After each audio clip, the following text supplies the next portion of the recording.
Hey, this is Mike the Record Dude, and I'm going to shoot you through the tutorial here of how I pack a vinyl record.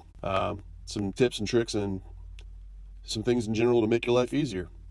So, we'll start here with Gene Vincent and the Blue Caps. Sold this record the other day. This is a box you can get from Walmart, 14 by 14 by 14 dimensions. I basically cut it up into 8 pieces. I get 8 pads out of it. I highly recommend a paper cutter. It makes your life so much easier when you do this a lot. Each pad is cut at 12 3/8 inches on all sides, squaring them up. I take 12-inch wide bubble wrap and lay it down there on the table. I take the one piece of cardboard, lay it down.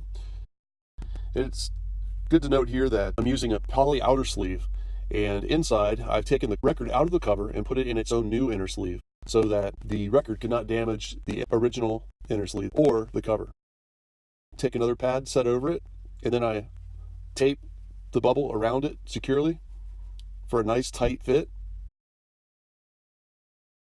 Then I'll take another piece of cardboard and I'll trim it out about 3 inches wide with the corrugation perpendicular. Cut 4 little sections there, and I'll be using these as bumper pads. You can fold along the striations there, or along the corrugations, and make small bumpers like that. And do that 4 times. It may seem like a lot, but it really ensures that your record gets to the buyer in the best way possible. So then I tape them down. I always make sure that this never touches the poly sleeve of the record. Always onto the bubble wrap only. Tape it both ways. And then I do this for each corner. And then what I'm going to do is take another piece of bubble wrap, another 2-foot section. And again, because this is a more expensive record, I do this. And then I'd use the bubble wrap to seal up this package. This is just a regular mailer, standard from Value Mailers. I get them on eBay. I'm pre-folding this box at the 1-inch striations. That record sand, which is quite thick, actually fits really well in these boxes. I tape them on both sides just to get it started, and then I use this fragile tape.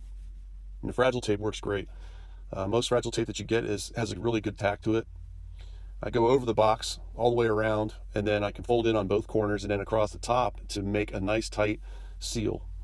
And I'll use clear tape to further tack that fragile tape down just in case there's any loose ends. And then I use my shipping label here. I'll cut it down. Then where that fragile tape comes across the package there, use the shipping label to set right on top of there to cover that up, and then I tape across it, and we've got a great final product. Great for the buyer to see when it comes to them. Great for the carrier because they know that this is a cared for product that is intended to make it to its destination without any damage. It's just a solid, great delivery method for any vinyl record. I'll be back with more tutorials in the very near future. Again, this is Mike the Record Dude. Thanks for watching.